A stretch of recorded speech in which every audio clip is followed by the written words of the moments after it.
Hey guys. So, for my 8th grade talent show, a few of my friends and I performed a dance to Lady Gaga and Beyonce's 2009 hit, Telephone. They wore black dresses, I wore a black bow tie, but we all wore dark sunglasses and bright red feather boas. Now, I stand by the confidence I had in taking on those Beyonce vocals, but I also just want to make it clear that dark sunglasses and red feather boas will always be a bad idea, and I don't know why someone didn't just stop us before we went on stage. Someone in the library reminded me of this debatably iconic performance the other day, and every single person in the senior section was dying laughing, including me. It was then that it hit me. A, these kids really all saw me do that, and no one has even shared the video on Facebook yet. And B, these kids have really been there with me through all of the highest of highs and all of the lowest of lows. That 8th grade talent show was lowest of lows, if it wasn't clear. That 8th grade talent show also happened to be one of the gayest of gay things to ever grace the Dover-Sherburne stage, in case I didn't make that clear. A real quote from a friend's mom in the audience that day was, "I think Gus may have just accidentally come out to us all."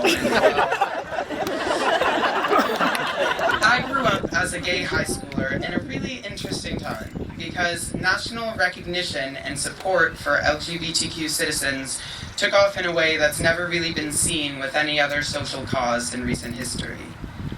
That being said, coming to terms with being a sexual minority and coming out of the closet are still pretty difficult things to do, especially in a small town.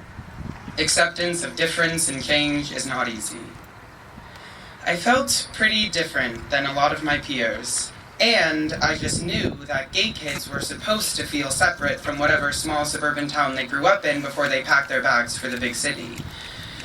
Then I became obsessed with theater, and as a newly self-aware, red boa and sunglass-wearing, New York-bound artist, I officially had all the characteristics I needed to hate high school. So I tried my hardest. I tried my hardest to sulk in the corner at school dances.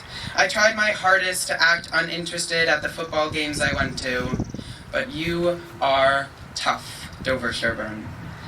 Time after time, I kept finding myself dancing in the middle of the crowd at school dances. I'd look up from those stands and realize I was so involved in the football score that my fists had been clenched for 3 minutes.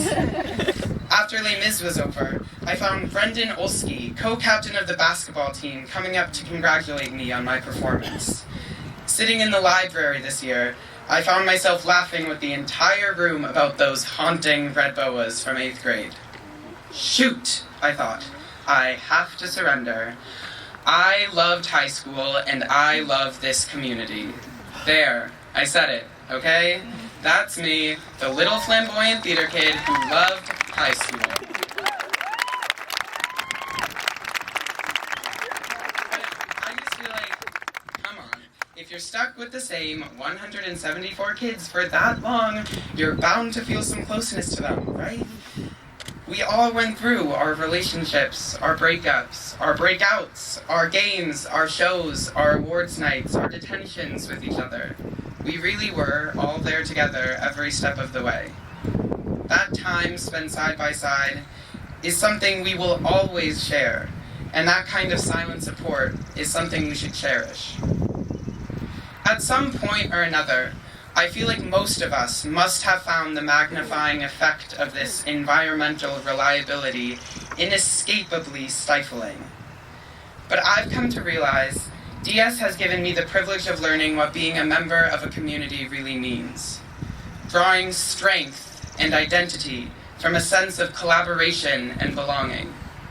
I feel a great deal stronger in the face of an uncertain future, knowing that I will always belong to the collective Dover-Sherburne identity.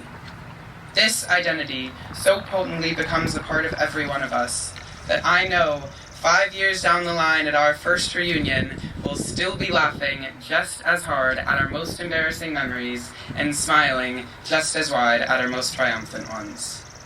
Today feels like a triumphant memory. I'm so eternally grateful to the Dover-Sherburne community for allowing me a safe place in which to discover and create who I am, and for never second-guessing that experimentation wherever it took me. I think we are all grateful for the freedom and support this community has allowed us. Now, with the support of each other, our parents, our siblings, our teachers, and our coaches, I'm so excited to carry with us what we've learned here wherever our communal strength may take us.